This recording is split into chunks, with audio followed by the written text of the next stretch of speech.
शान्या ने चारों तरफ नज़र दौड़ाई और नीचे डाइनिंग एरिया में आ गई। वहाँ का माहौल बहुत ही आलीशान था। छत से लटकता हुआ विशाल झूमर, हर तरफ शाही फर्नीचर और दीवारों पर लगे महंगे पेंटिंग्स इस जगह की भव्यता को दर्शा रहे थे। जैसे ही उसकी नज़र हॉल में लगे बड़े से सोफे पर गई, जहाँ कई लोग बैठे थे, उसकी चाल धीमी हो गई।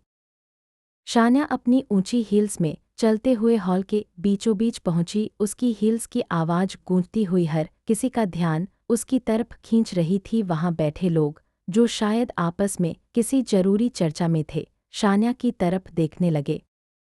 शान्या चुपचाप सबके सामने आकर खड़ी हो गई। उसका चेहरा अब भी मास्क से ढका हुआ था। उसकी मौजूदगी ने हॉल में एक अलग सा सन्नाटा भर दिया। वहां मौजूद लोगों में से कुछ एक दूसरे की ओर सवालिया नज़रों से देखने लगे। तभी ऊपर की तरफ से एक बॉडीगार्ड तेजी से दौड़ता हुआ नीचे आया। वह लगभग हाँफते हुए बोला, सर, यह श्रेया मैडम नहीं है, यह कोई और है। उसकी यह बात सुनते ही वहां खड़े बाकी बॉडीगार्ड्स सतर्क हो गए। उनमें से एक ने बिना समय गंवाए शान्या पर हमला करने के लिए कदम बढ़ाया, लेकिन शान्या ने उससे पहले ही तेज रफ्तार में एक पंच मारा। वह पंच इतना जोरदार था कि वह बॉडीगार्ड हवा में उछलकर पीछे जा गिरा। यह देखकर बाकी बॉडीगार्ड्स भी रुक गए। पूरे हॉल में सन्नाटा छा गया। वहां खड़े लोग और बॉडीगार्ड्स अब तक समझ नहीं पाए थे कि उनके सामने यह औरत कौन है। शान्या ने अपने चेहरे से मास्क हटाया। उसका खूबसूरत लेकिन गंभीर चेहरा जैसे ही सबके सामने आया, हॉल में मौजूद हर शख्स चौंक गया। उसकी आंखों में गुस्से और आत्मविश्वास की चमक थी।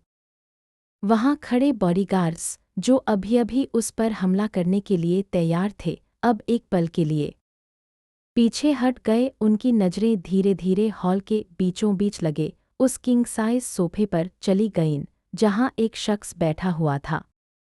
शान्या ने उस सोफे की ओर देखा। उस शख्स की पीठ उसकी तरफ थी, लेकिन उसकी शाही अंदाज में बैठने की मुद्रा से यह साफ था कि वह इस जगह का मालिक था। शान्या ने हॉल में मौजूद सभी लोगों को देखा। उनके पहनावे से यह साफ था कि वे किसी बेहद अमीर और शाही परिवार के सदस्य हैं, लेकिन फिर भी वह पूरी तरह से अनजान थी कि वे लोग कौन हैं। वह चुपचाप खड़ी रही और किसी भी शान्या ने सम्मानपूर्वक सिर झुकाया और कहा, मेरा नाम शान्या कपूर है और आप लोग श्रेया का पीछा क्यों कर रहे हो? आप लोग कौन हैं?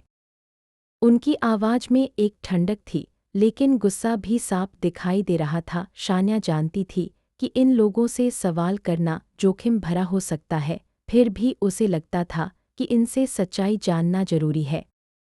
तभी हॉल में बैठी एक बहुत ही एलिगेंट महिला ने उसकी बात को चुनौती देते हुए कहा, तुम्हारी इतनी औकात नहीं कि तुम हमसे सवाल करो। क्या तुम जानती हो कि ओबेरॉय फैमिली कौन है और तुम ओबेरॉय परिवार की बेटी की जगह पर खड़ी हो?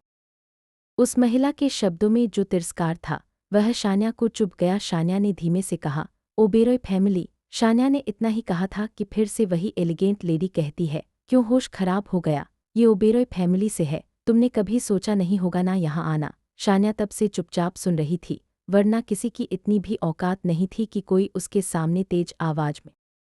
तभी सिंधी परिवार से एक लड़की चिल्लाती हुई आती है और शान्या को गले लग जाती है। शान्या जैसे ही उस लड़की की शक्ल देखती है, उसके चेहरे पर मुस्कान आ जाती है। वह उसे देखती हुई कहती है, अन्या तुम?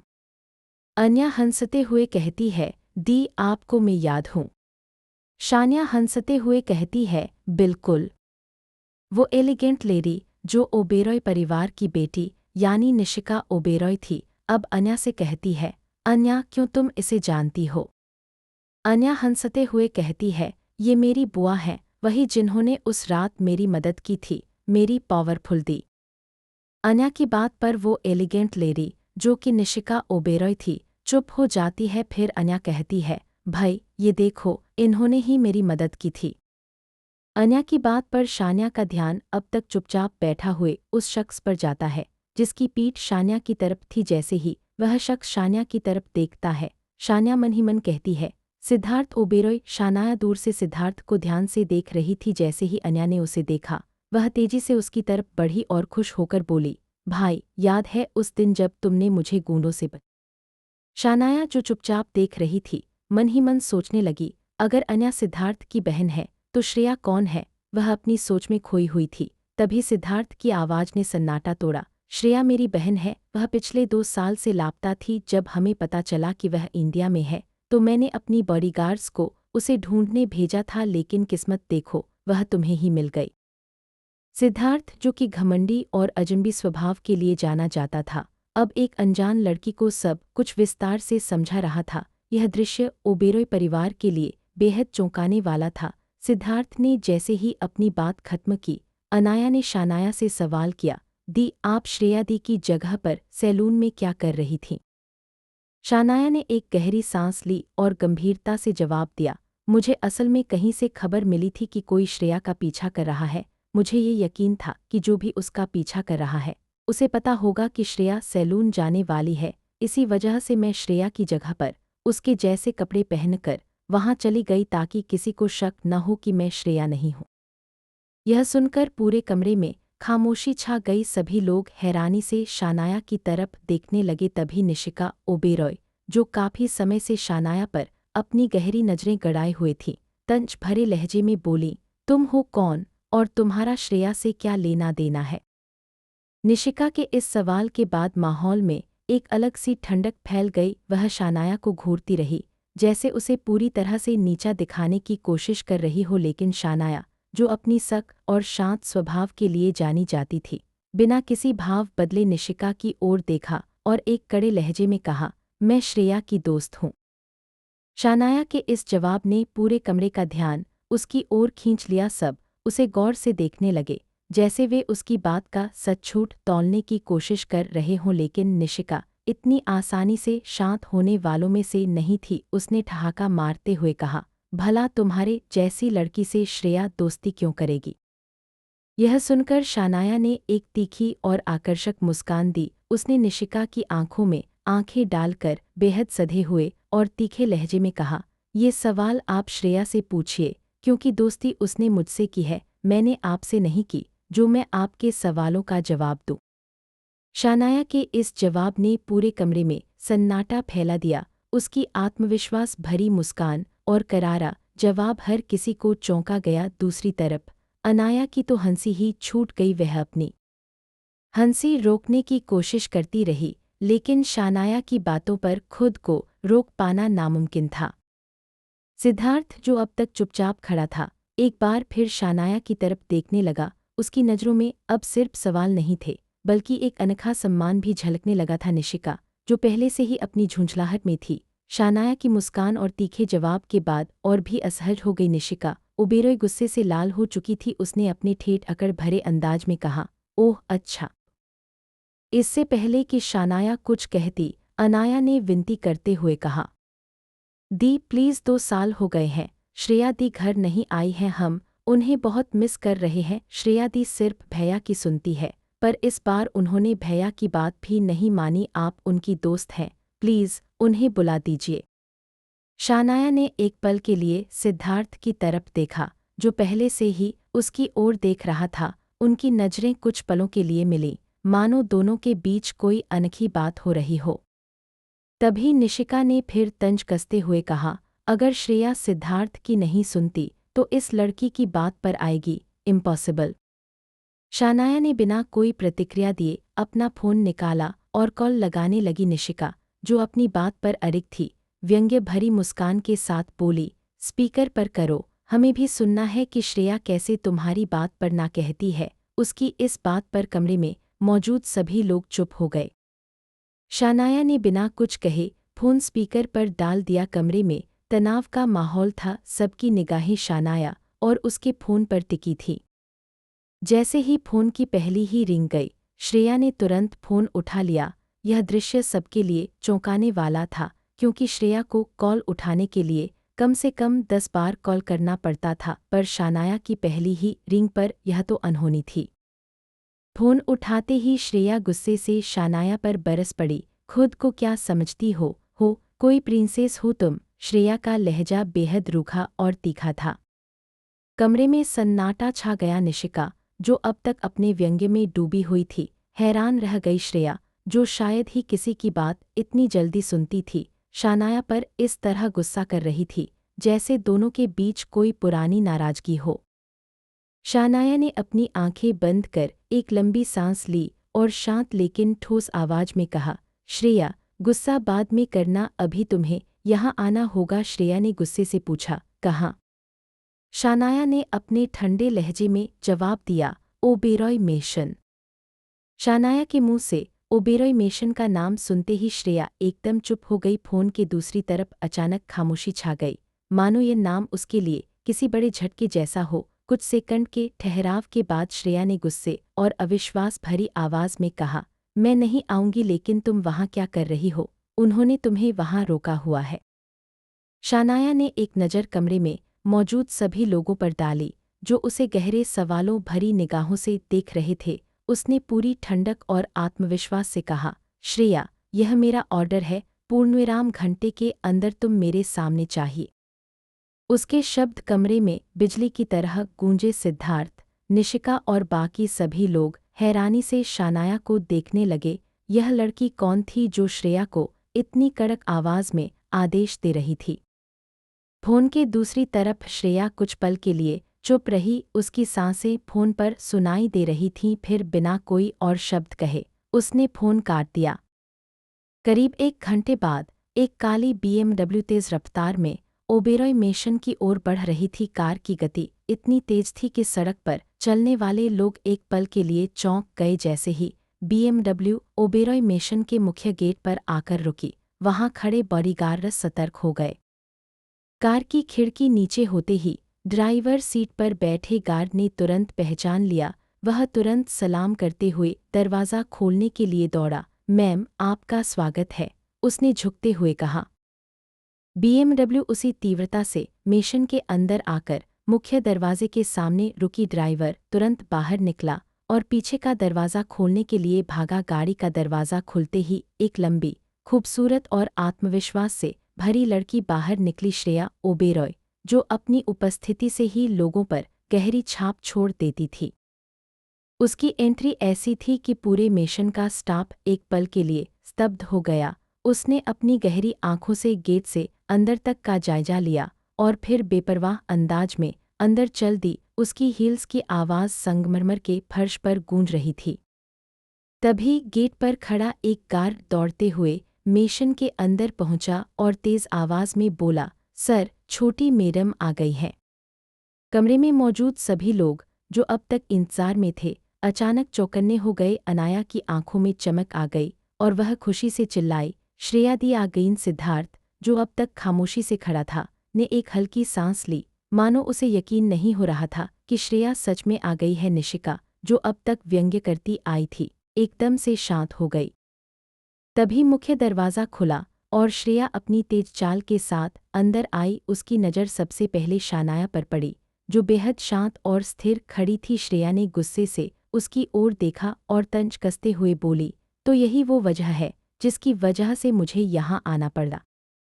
कमरे का माहौल अचानक ठंडा और तनावपूर्ण हो गया। सिद्धार्थ ने एक कदम आगे बढ़ाया, लेकिन इससे पहले कि वह कुछ कहता, श्रेया ने हाथ उठाकर उसे रोक। श्रेया के यह कहने के बाद भी सिद्धार्थ नहीं रुका। वह श्रेया के पास गया और कुछ देर तक उसे घूरता रहा। श्रेया, जो अपना चेहरा फेरकर खड़ी थी, उसकी आंखों से अचानक एक आंसू की बूंद गिर गई। इससे पहले कि वह आंसू जमीन पर गिरता, सिद्धार्थ ने उसे अपनी उंगली से रोक लिया। श्रेया ने अपनी लाल आंखों से सिद्धार्थ को देखा। कुछ पल तक उसे देखने के बाद वह धीरे से उसे गले लगाते हुए बोली, आई मिस यू भाई। श्रेया का आई मिस यू भाई कहना सिद्धार्थ के लिए एक सुखद झटका था। उसने हल्के से मुस्कुराते हुए श्रेया का सिर सहलाया। इतने सालों की दूरी और गलतफहमियों के बाद यह पल किसी चमत्कार से कम नहीं था। तभी अनाया दौड़ती हुई आई और उन्हें कसकर गले लगा लिया। अनाया के गले लगते ही श्रेया ने उसे घूरकर देखा और मजाकिया लहजे में बोली, ओए छोटी चूहिया, दूर रह मुझसे। अनाया ने नाक भौं सिकोड़ते हुए कहा, मैं तो आपसे चिपकी हूँ, इस सड़ियल से कौन चिपक रहा है? उसने इशारा सिद्धार्थ की ओर किया। इस पर सिद्धार्थ ने अनाया को गुस्से से देखा, जैसे उसे चेतावनी दे रहा हो। लेकिन इससे पहले कि सिद्धार्थ कुछ कह पाता, श्रेया और अनाया दोनों खिलखिलाकर हंस पड़ी। उनकी हंसी पूरे कमरे में गूंजने लगी। सिद्धार्थ ने गहरी सांस ली और गुस्से में अपनी दोनों बहनों को घूरते हुए कहा, तुम दोनों सुधरोगी नहीं। तभी श्रेया की नज़र शानाया पर गई, जो अब भी शांत खड़ी थी। उसकी आंखों में गुस्से की एक लपट जाग उठी। वह सीधा शानाया के सामने जाकर खड़ी हो गई। उसकी आंखों में वही तीखी चमक थी जिसने सिद्धार्थ और अन्य सभी को हमेशा चुप कर दिया था। चालाक लोमड़ी हो तुम, श्रेया ने कड़े लहजे में कहा। उसकी आवाज़ में एक चुनौती थी। शानाया ने बिना किसी डर या झिझक के उसकी ओर देखा। लोमड़ी, उसने हल्की मुस्कान के साथ कहा, अगर मैं चालाक लोमड़ी हूँ तो तुम जंगल की शेरनी हो, लेकिन याद रखना, शेरनी भी कभी कभी लोमड़ी से सीख लेती है। कमरे का माहौल अचानक और भी गंभीर हो गया। सिद्धार्थ, जो अब तक शांत खड़ा था, ने पहली बार महसूस किया कि शानाया और श्रेया के बीच की इस अदृश्य लड़ाई में कुछ और गहराई थी।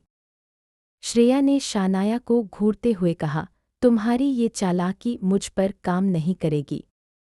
शानाया ने अपनी मुस्कान बनाए रखी, मुझे चालाक बनने की ज़रूरत नहीं है, तुम यहाँ हो, यही काफ़ी है। श्रेया को उसकी यह बात चुभ गई, लेकिन वह जानती थी कि शानाया ने जो किया वह उसके परिवार के लिए सही था। उसने गहरी सांस ली और पलटते हुए कहा, ये सब अभी खत्म नहीं हुआ। तभी अनाया बीच में बोल पड़ी, दी, आप दोनों लड़ना बंद करो प्लीज, यह सब बहुत हो गया, अब तो सब अच्छे से रहे। श्रेया ने अनाया की ओर देखा और मुस्कुराई, ठीक है छोटी चूहिया, लेकिन अगली बार इस चालाक लोमड़ी से दूर रहना। श्रेया की इस बात पर हर कोई उसे देखने लगा। अनाया, जो अब तक मजाक कर रही थी, अचानक चुप हो गई। कमरे में हल्की खामोशी छा गई थी। तभी एक मध्यम उम्र की औरत, दाइमा, वहां आती है और मुस्कुराते हुए कहती है, श्रेया बेटी, तुम आ गई। श्रेया ने उनकी ओर देखते हुए अपनी चिरपरिचित मुस्कान के साथ कहा, दाइमा कैसी हैं आप? दाइमा ने हंसते हुए जवाब दिया, मैं तो ठीक हूँ, लेकिन तुम्हें देखकर और भी खुश हो गई हूँ, अब लग रहा है कि घर पूरा हुआ। श्रेया ने उनके जवाब पर हंसते हुए कहा, तो फिर इस खुशी में आप मेरे लिए पालक पनीर और बाकी सब मेरी पसंद का बना दीजिए। दाइमा यह सुनकर थोड़ा चौंक गईं, पर बेटी, तुम्हें तो पालक बिल्कुल पसंद नहीं है। दाइमा की इस बात पर श्रेया ने कुछ कदम पीछे लेते हुए और शानाया की ओर इशारा करते हुए कहा, ये उनकी पसंद है। ओबेरॉय पैलेस के एक शानदार कमरे में श्रेया शनाया के सामने मुंह फुलाए खड़ी थी। शनाया ने अपने हाथ सीने पर बांध रखे थे और तीखी नज़रों से उसे देखती हुई बोली, श्रेया, क्या तू मुझे ये नहीं बताएगी कि तू अपनी फैमिली से इतनी दूर क्यों थी? इतनी बड़ी बात और मैंने कभी तुझसे इसका जिक्र तक नहीं सुना। श्रेया थोड़ी सहमी हुई, एक पल के लिए चुप रही, फिर गहरी सांस लेते हुए बोली, दरअसल शनाया, ये बात मैं किसी से शेयर नहीं करती। 5 साल पहले मुझे एक लड़के से प्यार हो गया था। मैं उसे अपनी दुनिया मान बैठी थी, लेकिन जब मैंने अपने पेरेंट्स को इसके बारे में बताया तो उन्होंने मना कर दिया, सिर्फ इसलिए क्योंकि वो लड़का अमीर फैमिली का नहीं था। उन्होंने मुझे मजबूर। शनाया का चेहरा एक पल के लिए नरम पड़ गया, लेकिन उसकी जिज्ञासा उस पर भारी पड़ी। और फिर क्या हुआ? श्रेया की आंखें थोड़ी नम हो गईं, लेकिन उसने अपने जज्बात छिपाने की कोशिश की। पता नहीं शनाया, एक दिन वो अचानक मुझे छोड़कर चला गया। मैंने उसे बहुत ढूंढा हर जगह, लेकिन वो कभी वापस नहीं आया। उस दिन के बाद से मैंने अपनी फैमिली से हर रिश्ता तोड़ दिया। उन्होंने मुझे तोड़ा और मैंने उन्हें। शनाया एक लम्हा चुप रही, फिर थोड़ा गुस्से में बोली, पर तूने मुझे ये क्यों नहीं बताया कि तू ओबेरॉय फैमिली की बेटी है? इतना बड़ा सच तूने मुझसे छुपाया। श्रेया ने हल्की सी हंसी के साथ जवाब दिया, शनाया, क्योंकि मुझे लगता था कि इस बात का कोई मतलब नहीं। ओबेरॉय फैमिली के नाम से क्या फर्क पड़ता है जब उन्होंने खुद मुझे अपने से दूर कर दिया? और वैसे भी तूने कभी मेरी फैमिली के बारे में ज़्यादा पूछा नहीं। शनाया एक कदम उसके पास आई और गहरी आवाज़ में बोली, श्रेया, जितना तू मुझसे दूर भागने की कोशिश करेगी, उतना ही मैं तेरे करीब आने की कोशिश करूंगी। तू ओबेरॉय फैमिली की बेटी है, ये सिर्फ एक पहचान है, लेकिन मैं जानती हूँ कि तू एक मजबूत और आत्मनिर्भर लड़की है। श्रेया ने एक पल के लिए शनाया की बात सुनकर हल्की सी मुस्कान दी। शनाया, तू सच में अजीब दोस्त है, चल अब तू मेरी फैमिली के बारे में सुन ले। ओबेरॉय फैमिली में 2 बड़े बेटे हैं, सिद्धार्थ भैया और अनाया। मेरे बड़े पापा हर्षिता ओबेरॉय के बच्चे हैं मेरे डैड रितेश ओबेरॉय का सिर्फ एक ही बेटा और एक ही बेटी है, मैं और एक और भाई है जो फिलहाल किसी कॉन्सर्ट के लिए बाहर गया। शनाया की आंखें थोड़ी सिकुड़ गईं, जैसे उसने कुछ समझने की कोशिश की हो। और तुम्हारे दादा दादी? श्रेया का चेहरा हल्का सा नरम पड़ गया। नीचे जो थे वो मेरे दादाजी राजेंद्र ओबेरॉय हैं और मेरी दादी लता ओबेरॉय जो अभी यहाँ नहीं है, और मेरी बुआ निसिका ओबेरॉय। शनाया, सच बताऊं तो उनसे मुझे कोई लगाव नहीं। उन्होंने ही मेरी पूरी फैमिली को मेरे और मेरे प्यार के खिलाफ भड़का दिया था। मैंने उनकी वजह से अपने सपने हार दिए। शनाया उसकी बात को ध्यान से सुनती रही। उसके चेहरे पर एक गहरी सोच दिख रही थी। फिर उसने श्रेया के कंधे पर हाथ रखा। श्रेया, मैं तुझसे सिर्फ इतना कहूंगी कि अपनी फैमिली से नाराज मत हो। वक्त के साथ सब कुछ बदल सकता है, शायद वो भी। श्रेया ने हल्की सी मुस्कान के साथ उसका हाथ पकड़ लिया। शनाया, अगर तू साथ है तो शायद मैं उनसे फिर से रिश्ता बनाने की कोशिश कर सकूं। और दोनों दोस्त एक दूसरे को समझते हुए अपने दुख और सुख के बीच एक नया रिश्ता बनाते हुए एक नई शुरुआत की तरफ बढ़ने लगी। उसके बाद शनाया खड़ी होती हुई कहती है, श्रेय, मैं घर जा रही हूँ। श्रेय उसे रोकते हुए कहती है, नहीं, तू हमारे साथ लंच करके जाएगी। श्रेय की बात पर शनाया कहती है, तुझे पता है ना, मुझे माँ से मिलना है। उनके साथ बैठा हुए बहुत वक्त हो गया है और शाम को पार्टी में जाना है। वो मेरी उस सो कॉल्ड बहन ने क्लब में अपने बेस्ट रिजल्ट्स की खुशी में पार्टी दी है। श्रेय शनाया की बात पर कहती है, उस पर नज़र रखना। शनाया कहती है, अगर बात फैमिली की नहीं होती तो मैं नहीं जाती। वैसे भी वो मुझे बिल्कुल पसंद नहीं करती और ना ही मैं। कुछ तो खिचड़ी पक रही है उसके दिमाग में। आज पार्टी में जाकर ही पता लगेगा।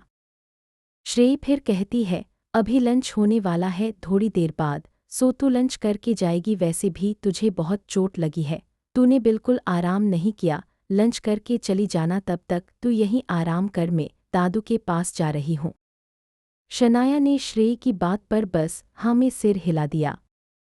श्रेय के जाते ही शनाया किसी को कॉल करने लगी। शनाया ने रूम की लाइट्स बंद कर दी और खिड़की के पास खड़ी होकर बाहर का नज़ारा देखने लगी। पैलेस साइड एरिया में था, इसलिए चारों तरफ हरियाली और सुकून था। तभी कॉल पिक हुआ। कॉल पिक होते ही शनाया कहती है, जिसने आज श्रेय समझकर मुझ पर अटैक किया था, उसका पूरा बेस उड़ा दो। शनाया की बात पर सामने वाला शख्स शॉक्ड हो जाता है, लेकिन शनाया की बात मानते हुए हाँ बोल देता है। शनाया की आंखों में एक अजीब सी ठंडक थी, जैसे वो हर चीज़ का जवाब देने के लिए तैयार हो। उसने कॉल पर दोबारा कहा, मुझे कोई शिकायत नहीं चाहिए, काम बिल्कुल साफ होना चाहिए। आज रात से पहले मुझे पूरी रिपोर्ट चाहिए। दूसरी तरफ से आवाज़ आई, पर मैडम, अगर उन्होंने फिर से अटैक किया तो? शनाया के होठों पर एक हल्की सी मुस्कान आ गई। उसने एक सर्द लहजे में कहा, मुझ पर अटैक करना उनकी सबसे बड़ी गलती थी, अगली बार गलती करने का मौका ही नहीं मिलेगा। उसका हाथ खिड़की के शीशे पर था और वो अपने सामने फैली हरियाली को देख रही थी, जैसे ये सब शांति उसके अंदर के तूफान को समझ नहीं पा रही थी। तभी उसके फ़ोन पर एक और मैसेज आया। उसने फ़ोन अनलॉक किया और मैसेज देखा, पार्टी का वेन्यू बदल गया है, क्लब की जगह फार्म हाउस पर पार्टी होगी। ये देखते ही उसके चेहरे पर एक और साजिश की झलक दिखी। तभी शनाया को अपनी कमर के आसपास किसी के मजबूत हाथों का एहसास हुआ। शनाया ने नीचे देखा, उसकी नज़र उसकी कमर के पास लिपटे मस्कुलर हाथों पर गई। तभी उसके कानों में एक आवाज़ I miss you darling. Shanaya को अपनी कमर के आसपास किसी के मजबूत हाथों का एहसास हुआ। तभी उसे अचानक अपनी गर्दन के पास किसी की गहरी सांसें महसूस हुईं और फिर एक गर्म होंठ उसकी गर्दन पर चलने लगे। सिद्धार्थ धीरे धीरे शनाया की गर्दन को किस किए जा रहा था। शनाया का पूरा बदन एक पल के लिए सुन्न सा हो गया। उसने अपनी जगह से हटने की कोशिश की, लेकिन सिद्धार्थ के मजबूत हाथों ने उसे। शनाया ने खुद को संभालते हुए उसकी पकड़ से छूटने की कोशिश की, लेकिन सिद्धार्थ ने उसे और मजबूती से पकड़ लिया। उसकी सांसें अब शनाया के कानों के पास से होते हुए उसके गालों तक महसूस हो रही थीं, उसने धीमे स्वर में कहा, सिद्धार्थ, मुझे छोड़ो, ये वक्त और जगह सही नहीं है। सिद्धार्थ ने उसकी बात को अनसुना करते हुए उसके बालों को धीर से सहलाया और कहा, तुम्हारे लिए सही वक्त और जगह तो वही है जहां मैं हूं, तुम्हें पता है ना, तुम मुझसे दूर नहीं जा सकती। शनाया ने गहरी सांस लेते हुए खुद को शांत करने की कोशिश की, उसकी आवाज़ सख्त हो गई। सिद्धार्थ, अगर तुमने एक कदम और बढ़ाया तो तुम्हें इसका पछतावा होगा।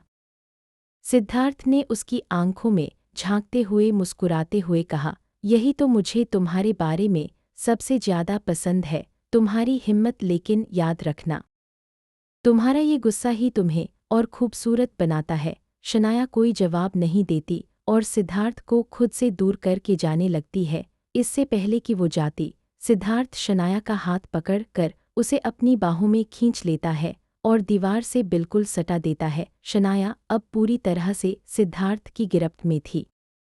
शनाया अब सिद्धार्थ को खा जाने वाली नज़रों से घूर रही थी और सख्त लहजे में बोली, यह तुम्हारा घर है और अगर किसी ने मुझे तुम्हारे साथ इस तरह चिपका हुआ देख लिया तो अंदाजा भी है वो क्या सोचेंगे। सिद्धार्थ उसकी बातों को नज़रअंदाज करते हुए फिर से उसके कंधे पर झुक जाता है और धीरे से कहता है, वो सोचेंगे कि दो लोग रोमांस कर रहे हैं।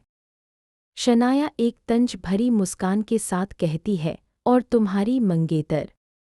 शनाया के इस सवाल पर सिद्धार्थ उसे एक नज़र देखता है और फिर उसे और ज़ोर से पकड़ते हुए कहता है, वो जा चुकी है शनाया। शनाया उसकी इस बात पर चौंकते हुए कहती है, वो तो अभी लंदन में है, जो आई ही नहीं वो जा कैसे सकती है। हम शनाया की बात पर सिद्धार्थ कोई जवाब नहीं देता। तब शनाया खुद को उसकी पकड़ से दूर धक्का देकर निकलने लगती है, लेकिन इससे पहले कि वो दूर तक पहुंच पाती, सिद्धार्थ उसे एक झटके में अपनी बाहों में उठा लेता है। शनाया सिद्धार्थ को आंखें फाड़कर घूरने लगती है, लेकिन सिद्धार्थ बिना कुछ कहे उसे बिस्तर पर लिटा देता है और खुद भी उसके पास लेट जाता है। फिर उसने उसे कसकर पकड़ लिया, जैसे उसे कभी जाने ही नहीं देना चाहता।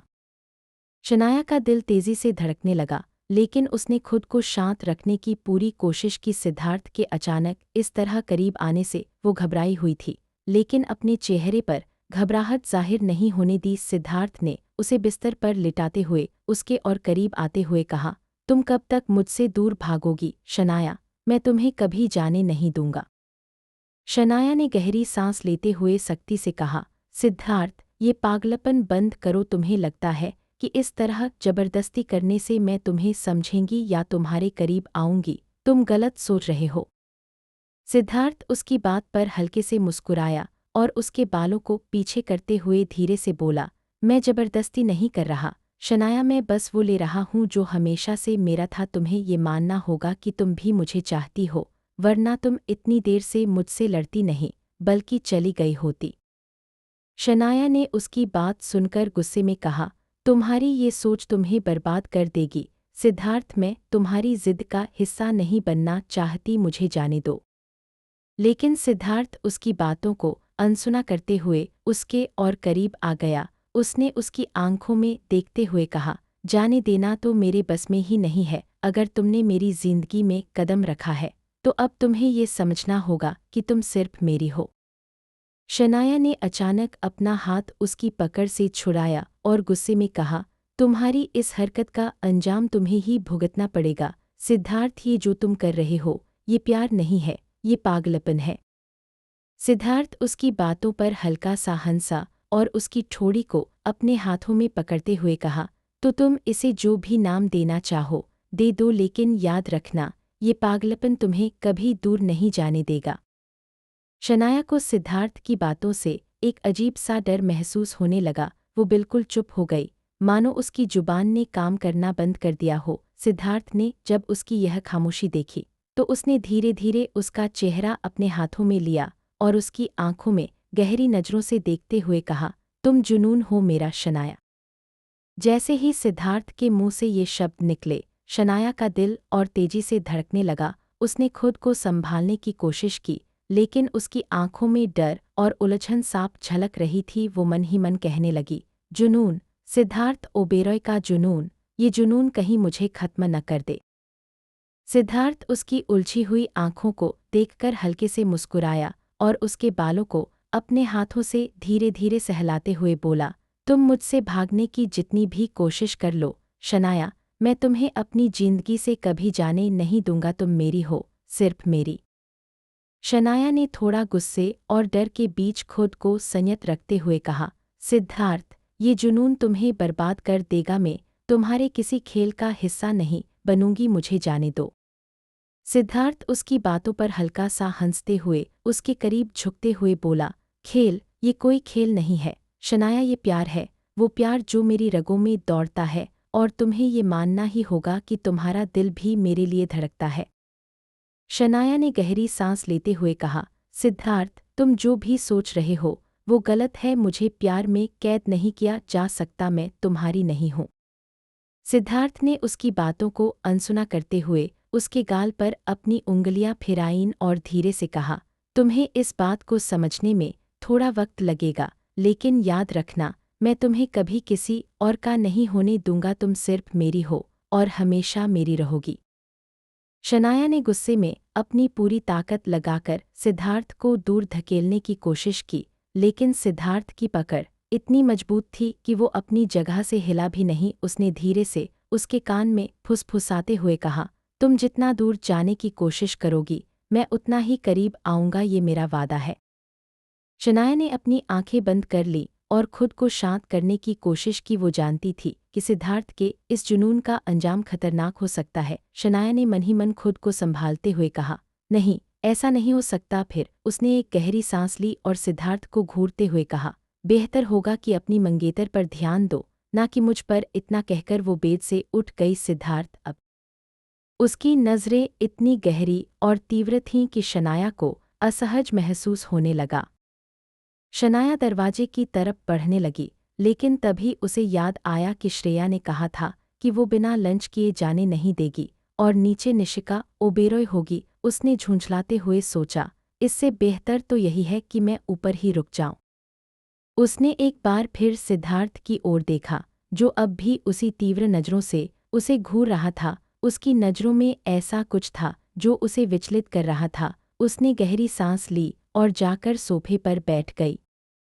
सिद्धार्थ ने उसकी हरकतों को देखकर हल्का सा मुस्कुराया। वो बेड से उठकर धीमे कदमों से उसके पास आया और बगैर कुछ कहे सोफे पर बैठ गया। फिर अचानक उसने अपना सिर शनाया की गोद में रख दिया और उसकी कमर को अपने हाथों से पकड़कर अपनी आंखें बंद कर ली, जैसे वो पूरी तरह उसकी गोद में सुकून पा रहा हो। शनाया ने गुस्से से उसकी ओर देखा और तेज आवाज में कहा, पागल हो गए हो क्या? छोड़ो मुझे, जब देखो मुझसे चिपके रहते हो। सिद्धार्थ ने आंखें खोले बिना हल्के से मुस्कुराते हुए कहा, तुम्हारी गोद सबसे सुकून भरी जगह है, इससे बेहतर और कुछ नहीं। शनाया ने झटके से अपनी गोद हटाने की कोशिश की, लेकिन सिद्धार्थ ने अपनी पकड़ और मजबूत कर ली। वो अब धीरे धीरे उसकी कमर पर उंगलियां फेरने लगा, जिससे शनाया का गुस्सा और बढ़ गया। सिद्धार्थ, मैं तुम्हारी नौकरानी नहीं हूँ जो तुम्हें इस तरह सहन करूंगी। उठो यहाँ से, अभी के अभी, शनाया ने सख्त लहजे में कहा। सिद्धार्थ ने उसकी बातों को अनसुना करते हुए कहा, तुम्हारे गुस्से में भी एक अजीब सा सुकून है शनाया, मैं जितना सुनता हूँ उतना ही तुम्हारे और करीब आने का मन करता है। शनाया ने उसे धक्का देकर उठाने की कोशिश की, लेकिन सिद्धार्थ ने अपनी पकड़ और मजबूत कर ली। उसने धीरे से अपनी आंखें खोली और उसके चेहरे की तरफ देखते हुए कहा, तुम चाहो तो मुझे खुद से दूर कर सकती हो, लेकिन मैं तुम्हें छोड़ने वाला नहीं। तुम मेरी हो शनाया, और हमेशा मेरी रहोगी। शनाया का चेहरा गुस्से और असमंजस से लाल हो गया। उसने खुद को शांत करने की कोशिश की, लेकिन सिद्धार्थ के इस जुनून से उसका दिल और तेज धड़कने लगा। वो सोचने लगी, इस आदमी का पागलपन मुझे बर्बाद कर देगा, मुझे इससे दूर रहना होगा, लेकिन कैसे? शनाया मन ही मन खुद को शांत करने की कोशिश कर रही थी कि तभी सिद्धार्थ ने अपना सिर उठाया और उसे घूरते हुए कहा, सोचना भी मत शनाया। शनाया ने उसे गुस्से में घूरते हुए कहा, तुम्हारे जैसे पागल आशिक मैंने बहुत देखे हैं। सिद्धार्थ ने उसकी इस बात पर अपनी भौहें चढ़ाईं और सख्त आवाज में कहा, क्या मतलब है तुम्हारा, साफ साफ बोलो। शनाया कुछ जवाब देती इससे पहले उसका फ़ोन बजने लगा। उसने फ़ोन स्क्रीन की तरफ देखा और जैसे ही नाम देखा उसके चेहरे पर मिलेजुले भाव आ गए। उसकी आंखों में हल्का सा डर और झुंझलाहट दोनों झलकने लगे। वो फ़ोन उठाने के लिए जैसे ही सोफे से उठने लगी, सिद्धार्थ ने उसका हाथ कसकर पकड़ लिया और उसे वहीं रोक लिया। शनाया ने गुस्से से उसकी तरफ देखा और तीखी नज़रों से घूरते हुए कहा, छोड़ो मुझे सिद्धार्थ। लेकिन सिद्धार्थ ने उसे और मजबूती से पकड़ लिया, जैसे वो उसे कहीं जाने नहीं देना चाहता। झुंझलाते हुए शनाया ने फ़ोन उठाया। दूसरी तरफ से एक सख्त लेकिन मीठी आवाज़ आई, नहीं मिलोगी मुझसे स्वीटहार्ट, अब भी गुस्से में हो। शनाया ने गहरी सांस ली और ठंडे लहजे में जवाब दिया, भला मैं कौन होती हूँ आप पर गुस्सा करने वाली, लेकिन कृपया मुझे दोबारा फ़ोन मत कीजिएगा। अब अलविदा। इतना कहकर उसने झट से कॉल काट दी। फ़ोन रखते ही उसने महसूस किया कि उसकी कमर पर सिद्धार्थ का हाथ अब भी मजबूती से था। दर्द का एहसास होते ही उसने गुस्से में उसकी तरफ देखा और चिल्लाई, कितनी जोर से पकड़ रखा है सिद्धार्थ, क्या दर्द देना तुम्हारा शौक है। सिद्धार्थ के चेहरे पर गुस्से की परछाई उभरी। उसने उसकी आंखों में झांकते हुए तीखे स्वर में पूछा, उसने तुम्हें स्वीटहार्ट क्यों कहा। सिद्धार्थ के उस सवाल पर शनाया उसे कोई जवाब नहीं देती और चेहरा फेर लेती है। सिद्धार्थ, जो शनाया की गोद में लेटा हुआ था, अचानक शनाया की गर्दन पकड़ता है और उसका चेहरा अपने करीब खींच लेता है। गुस्से से भरकर वह कहता है, कौन था वो। सिद्धार्थ की इस हरकत से शनाया अभी भी चौंकी हुई थी। उसने अपना हाथ अपनी गर्दन पर रखते हुए कहा, छोड़ो सिद्धार्थ, ये क्या कर रहे हो। सिद्धार्थ उसकी बात को अनसुना करते हुए अब भी उसे गुस्से में घूर रहा था और बोला, जवाब दो।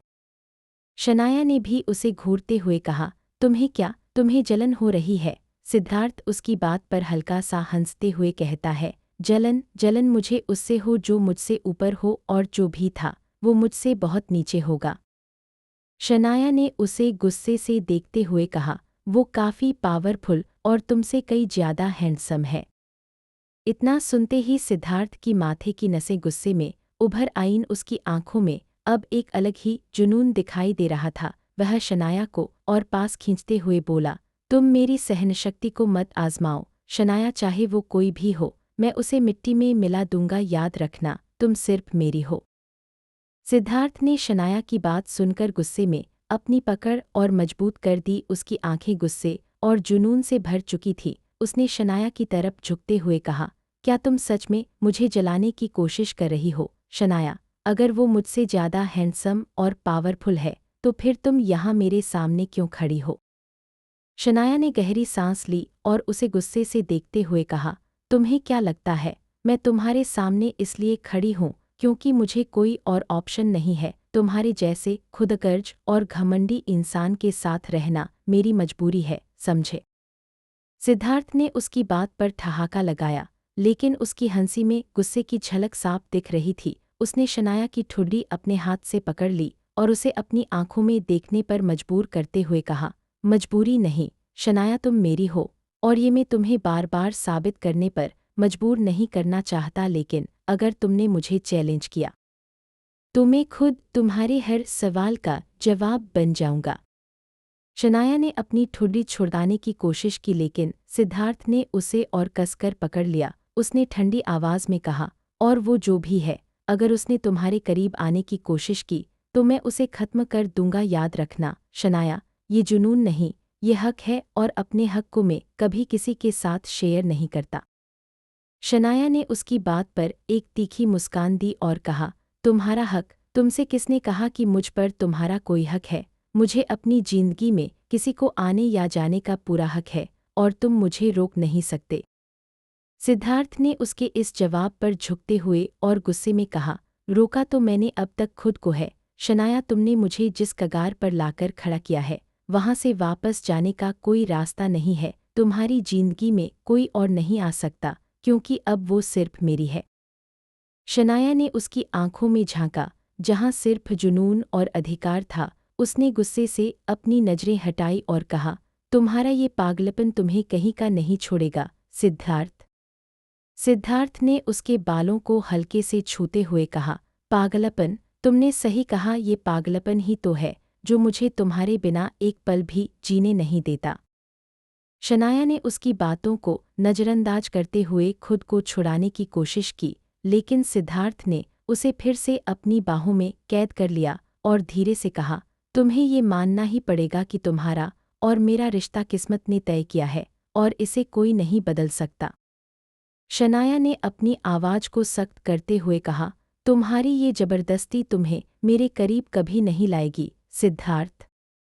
सिद्धार्थ ने उसे गहराई से देखते हुए मुस्कुराते हुए कहा, तो देखना शनाया, मेरी जबरदस्ती को मेरा प्यार बनने में देर नहीं लगेगी और उस दिन तुम खुद मेरे करीब आने से खुद को रोक नहीं पाओगी। शनाया ने सिद्धार्थ को घूरते हुए कहा, ऐसा कभी नहीं होगा, और इतना कहकर उठने लगी क्योंकि नीचे से श्रेया की आवाज़ आ रही थी। सिद्धार्थ ने उसे रोकते हुए कहा, इतनी जल्दी क्या है, अपनी गलती की सजा तो लेती जाओ डार्लिंग। शनाया कुछ समझ पाती इससे पहले ही सिद्धार्थ ने उसकी गर्दन को झुकाया और उसके होंठों पर अपने होंठ रख दिए। एक गहरी जुनूनी किस के साथ उसने शनाया को पूरी तरह से जकड़ लिया। शनाया की आंखें चौड़ी हो गईं और वह अपनी बड़ी बड़ी आंखों से बस एकटक सिद्धार्थ को देखती रही। अचानक सिद्धार्थ ने एक झटके में शनाया को ऊपर उठा लिया। सिद्धार्थ के इस तरह करने पर शनाया ने खुद को छुड़ाने की कोशिश की, लेकिन सिद्धार्थ ने अपनी आंखें खोलीं। उसकी आंखों में गुस्से की लाली देखकर शनाया शांत हो गई, क्योंकि वह समझ नहीं पा रही थी कि यह गुस्सा किस बात का है। इसके बाद सिद्धार्थ ने शनाया को धीरे धीरे नीचे कर दिया। उसने शनाया की टॉप को ऊपर उठाया और उसकी कमर पर अपने गर्म और सख्त हाथ फिराने लगा। यह देखते ही जैसे ही चिल्लाने के लिए शनाया ने अपना मुंह खोला, सिद्धार्थ ने उसका मुंह अपने होठों से बंद कर दिया और फिर उसने अपनी जीभ से उसके पूरे मुंह का जायजा लेना शुरू कर दिया। शनाया की आंखें अब और भी बड़ी हो गईं। गुस्से और झटके के साथ उसने तुरंत एक तेज धक्का देकर खुद को उससे छुड़ाने की कोशिश की। एक अंधेरा कमरा, जहां एक अजीब सा सन्नाटा पसरा हुआ था। कमरे के कोने में एक शख्स कुर्सी पर बैठा हुआ था, जिसका चेहरा धुंधला था, लेकिन उसकी शख्सियत से एक अजीब सी शिकायत और गुस्सा झलक रहा था। उसके हाथों में एक सिगार था, जो धीरे धीरे सुलग रहा था। हर कश के साथ उसके चेहरे पर एक शैतानी मुस्कान उभर रही थी, जैसे उसकी हर सोच एक साजिश हो। तभी दरवाजे पर हल्की सी दस्तक की आवाज़ होती है। उस शख्स ने सिगार का कश लेते हुए धीरे से अपना सिर उठाया। उसकी आंखों से गुस्सा झलक रहा था। उसने अपनी तेज और ठंडी आवाज़ में कहा, क्या तुम्हारे मुंह में जुबान नहीं है? अंदर आओ बिना डरे। दरवाज़ा धीरे धीरे खुलता है और एक लड़का डर के मारे कांपते हुए कमरे के अंदर आता है। उसका चेहरा पसीने से भरा हुआ था। लड़का एक नज़र उस शख्स की आंखों में देखता है, जो अंधेरे के बावजूद गुस्से में अंगारों की तरह जल रही थी। लड़का घबराते हुए कहता है, साहब, वो शनाया कपूर। कुर्सी पर बैठा वो शख्स अचानक अपनी कुर्सी से थोड़ा आगे झुकता है। उसकी आंखों में एक अजीब सा जुनून आ जाता है और उसने सिगार को एक तरफ फेंक दिया। ठंडी और तेज आवाज में गुस्से को दबाते हुए कहा, क्या शनाया कपूर? वो शख्स गुस्से से उठकर खड़ा हो गया। उसकी आंखों में जुनून की लपटें जल रही थीं। उसने गहरी सांस लेते हुए कहा, कोशिश नहीं, मुझे शनाया की पूरी जिंदगी का हर कोना चाहिए। वो कहाँ जाती है, किससे मिलती है, किसके साथ रहती है, हर राज और सुनो। लड़का, जो पहले ही डर से कांप रहा था, हड़बड़ाते हुए रुक गया और पलटा। जी सर, उसने धीरे से पूछा। मुझे सिर्फ उसकी जानकारी नहीं चाहिए, मुझे उसकी कमजोरियां भी चाहिए। वो किस बात से डरती है, किस बात पर झुक सकती है और किसके लिए वो कुछ भी कर सकती है। मुझे हर पहलू चाहिए, समझे? लड़के ने कांपते हुए सिर हिलाया। जी सर, मैं पूरी कोशिश करूंगा, और घबराहट में दरवाजे की तरफ दौड़ पड़ा। कमरे में अब सिर्फ सन्नाटा था। शख्स ने फिर से स्क्रीन की ओर देखा, जहां शानाया की बड़ी सी तस्वीर चमक रही थी। उसने धीरे धीरे अपनी कुर्सी पर बैठते हुए तस्वीर को घूरा। उसकी आंखें जुनून और क्रूरता से जल रही थीं। उसने अपने हाथों को आपस में रगड़ा और धीरे से बुदबुदाया, अब तुम बच नहीं सकती शानाया, तुम्हें आना ही होगा, मुझे रोक पाना तुम्हारे बस की बात नहीं। फिर उसने एक गहरी सांस ली और जैसे ही उसका चेहरा थोड़ा शांत हुआ, अचानक वह जोर-जोर से हंसने लगा। उसकी हंसी कमरे की दीवारों से टकराकर गूंज रही थी। वह कुर्सी पर झुककर पागलों की तरह अपनी हंसी को और तेज करता गया। उसने अपने हाथ से मेज पर रखी शराब की बोतल उठाई और एक लंबा घूंट लिया। फिर उसने अपने सामने रखी शानाया की तस्वीर की तरफ इशारा करते हुए कहा, देखते हैं कब तक मुझसे भागती रहोगी। ये खेल सिर्फ मैंने शुरू किया है और इसे खत्म भी मैं ही करूंगा। ओबेरॉय पैलेस के भव्य डाइनिंग हॉल में हर तरफ एक शाही माहौल था। टेबल पर अलग-अलग व्यंजन सजे हुए थे। सिद्धार्थ टेबल के दूसरी तरफ बैठा हुआ था। उसके चेहरे पर एक शरारती मुस्कान थी। वह चुपचाप शानाया को देखे जा रहा था, जैसे उसे परेशान करना उसका नया शौक बन गया हो। दूसरी तरफ शानाया का चेहरा गुस्से से लाल हो चुका था। वह अपनी प्लेट पर नजरें टिकाए गुस्से में खाना खा रही थी, लेकिन उसका ध्यान पूरी तरह सिद्धार्थ की हरकतों पर था। श्रेया, जो शानाया के पास बैठी थी, धीरे से फुसफुसाई, शानाया, तू मेरे भाई को इतनी गुस्से से क्यों देख रही है, क्या बात है? शानाया ने गुस्से से श्रेया की ओर देखा और कहा, मेरा पेट भर गया है, अब क्या मैं यहाँ से जा सकती हूँ? श्रेया ने एक नज़र सिद्धार्थ पर डाली। उसने देखा कि सिद्धार्थ अचानक से अपनी नज़रें झुकाकर खाना खाने का नाटक करने लगा था। उसका चेहरा अब एकदम भावहीन हो गया था, जैसे कुछ हुआ ही न हो। लेकिन श्रेया को अपने भाई की चालाकी समझने में देर नहीं लगी। श्रेया ने उसकी बात पर शक भरी नज़र डाली और फिर शानाया की तरफ देखते हुए कहा, वैसे शानाया, अगर तुम शानाया ने गुस्से से श्रेया को घूरा और कहा, कोई ज़रूरत नहीं है। शानाया का चेहरा एक पल के लिए गंभीर हो गया। जब उसका फ़ोन बजने लगा, उसने जल्दी से फ़ोन उठाया और स्क्रीन पर नज़र डालते ही उसके माथे पर हल्की शिकन उभर आई। बिना कुछ बोले उसने फ़ोन को कट कर दिया। टेबल पर बैठे सभी ने उसकी इस हरकत को गौर से देखा, खासकर सिद्धार्थ, जो अब अपनी आंखों से शानाया ने कुर्सी पीछे खिसकाई और खड़े होते हुए कहा, अच्छा, मुझे याद आया, मुझे एक इमरजेंसी काम के लिए बाहर जाना होगा। शानाया कार ड्राइव करते हुए मालहोत्रा मिशन की तरफ बढ़ रही थी। चारों तरफ सन्नाटा था और सड़क पर बस उसकी कार की हल्की हल्की गूंजती आवाज़ सुनाई दे रही थी। तभी उसके फ़ोन पर एक बार फिर कॉल आया और स्क्रीन पर आके का नाम चमकने लगा। शानाया ने एक गहरी सांस ली, जैसे खुद को शांत करने की कोशिश कर रही हो, और अपने ब्लूटूथ को कनेक्ट कर लिया। दूसरी तरफ से एक गुस्सैल और भारी आवाज़ आई, तुम गुस्सैल लड़की, वहां जाकर अपने दादा को भूल गई हो क्या? शानाया ने कुछ बोलने के लिए मुंह खोला, लेकिन उससे पहले ही आर के बोलते रहे, क्या वो सिंघानिया और मालहोत्रा परिवार के साथ रहकर तुमने अपने कपूर परिवार को भुला दिया है? अगर ऐसा है तो सुन लो, तुम मेरी पोती हो और हमेशा रहोगी। मैंने तुम्हें उनके साथ रहने की इजाज़त दी थी, लेकिन इसका मतलब ये नहीं कि तुम मुझे और अपने घर को भूल जाओ। आरके की आवाज़ पहले गुस्से से भरी थी, लेकिन धीरे धीरे उसमें उदासी झलकने लगी। शानाया, इस उम्र में मुझे बस अपने परिवार की ज़रूरत है, पर लगता है अब तुम्हारे पास हमारे लिए वक्त नहीं रहा। क्या ये सच है? शानाया के हाथ स्टीयरिंग व्हील पर कस गए। उसकी आंखों में हल्का सा दर्द उभर आया, लेकिन उसने खुद को संभालते हुए शांत लहजे में कहा, दादा, ऐसा कुछ भी नहीं है। आप जानते हैं मैं यहाँ क्यों हूँ? शानाया ने जैसे ही कुछ और कहने के लिए मुंह खोला, दूसरी तरफ से आरके की आवाज़ गुस्से में गूंज उठी, मुझे और कुछ नहीं सुनना शानाया, मैं बस इतना कह रहा हूँ कि तुम जल्द। आरके ने अपनी आवाज़ में और गंभीरता लाते हुए कहा, मालहोत्रा और सिंघानिया परिवार के पास बहुत लोग होंगे, बहुत रिश्ते होंगे, लेकिन मेरे पास शानाया सिर्फ तुम हो, मेरी इकलौती पोती। और ये बात भी ध्यान रखना कि तुम किसी और को दादू कहने की गलती मत करना। सिर्फ मैं तुम्हारा दादू हूँ और हमेशा रहूँगा, ये मत भूलना। शानाया ने उनकी बातें सुनते हुए गहरी सांस ली। उसकी आंखों में हल्का सा दर्द उभर आया था, लेकिन उसने खुद को संभाला और धीरे से कहा, जी दादू, जैसा आप कहें, मैं जल्दी ही आपसे मिलने आऊंगी और मैं कभी आपको भूल नहीं सकती।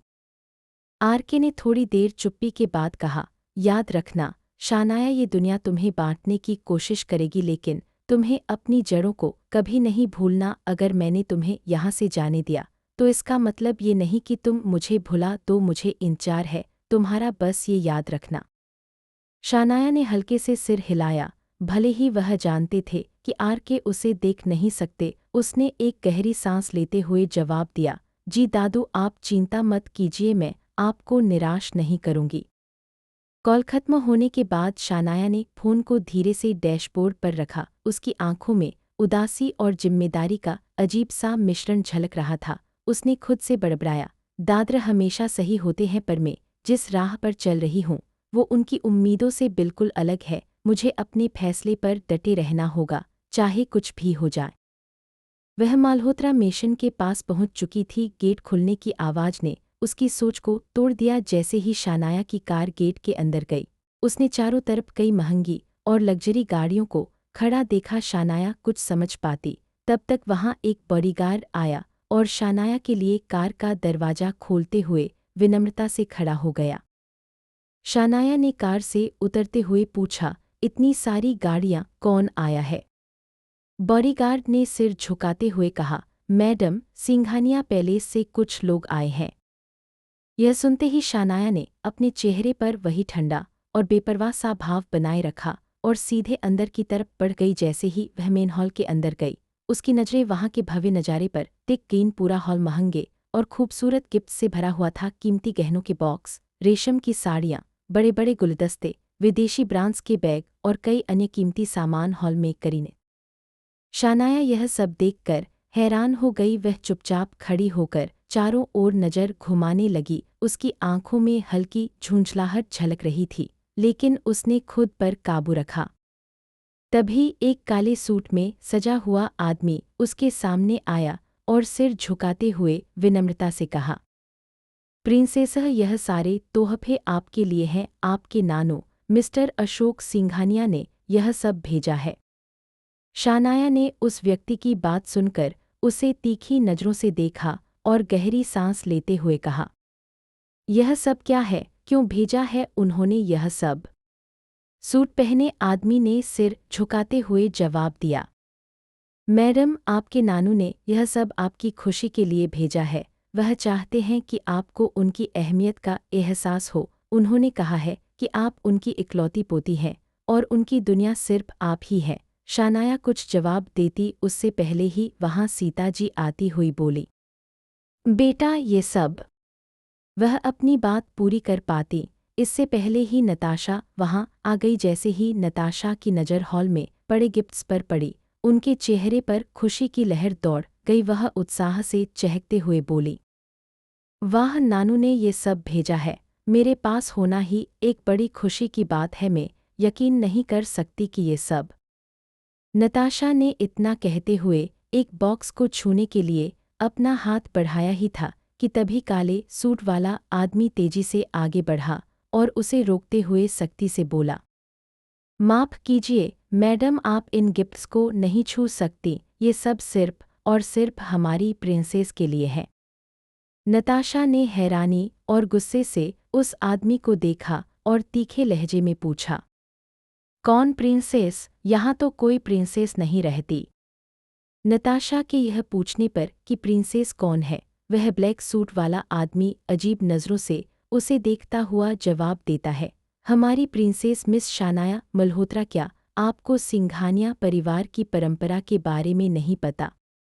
नताशा यह सुनकर गुस्से से कहती है, कौन सी परंपरा? नताशा आगे कुछ कहने ही वाली थी कि तभी सीता जी उसे रोकते हुए उस ब्लैक सूट वाले व्यक्ति से कहती हैं, अब आप जा सकते हैं।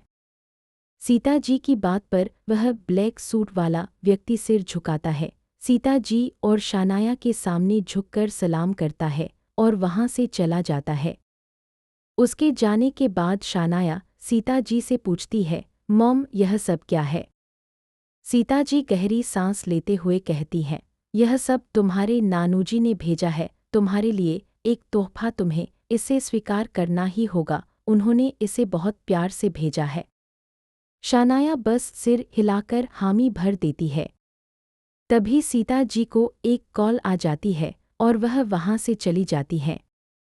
उनके जाने के बाद शानाया नताशा को देखती है, जिसका चेहरा गुस्से से लाल टमाटर हो गया।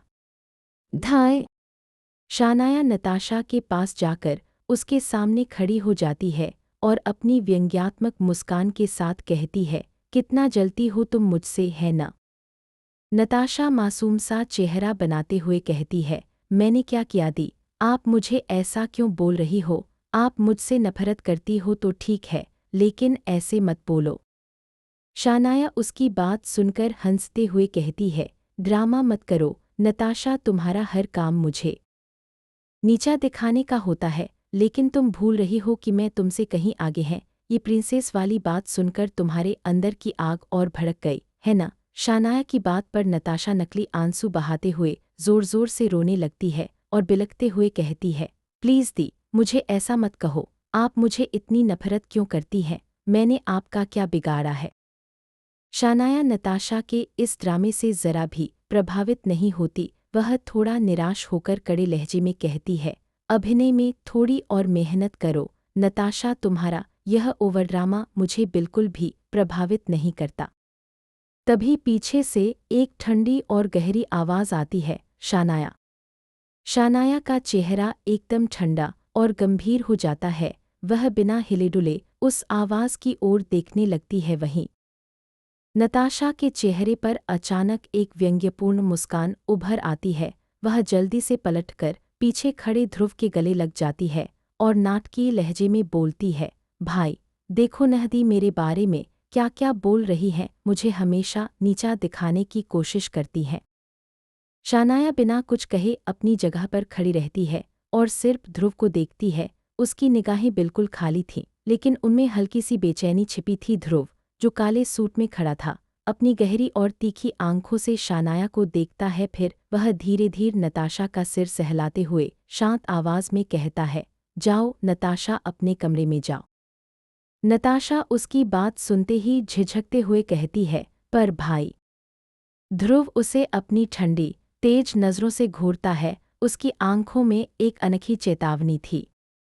नताशा उसके इस रवैये को समझते हुए तुरंत वहाँ से चली जाती है, लेकिन जाते जाते वह शानाया को घूरते हुए धीमे से कहती है, ये लड़ाई खत्म नहीं हुई थी। ध्रुव ने उसकी बात पर ध्यान नहीं दिया और शानाया की तरफ देखकर ठंडे स्वर में कहा, स्टडी में आओ शानाया। शानाया को यह बिल्कुल भी पसंद नहीं था कि कोई उसे आदेश दे, लेकिन यह उसका भाई था। ध्रुव के साथ उसका रिश्ता भले ही जटिल और ठंडा हो, पर वह उसकी बात कभी टाल नहीं सकती थी। शानाया बिना कोई प्रतिक्रिया दिए उसके पीछे चलने लगती है। दोनों स्टडी में पहुंचते हैं। ध्रुव कुर्सी पर बैठकर गहरी सांस लेता है और शानाया को अपने सामने बैठने का इशारा करता है।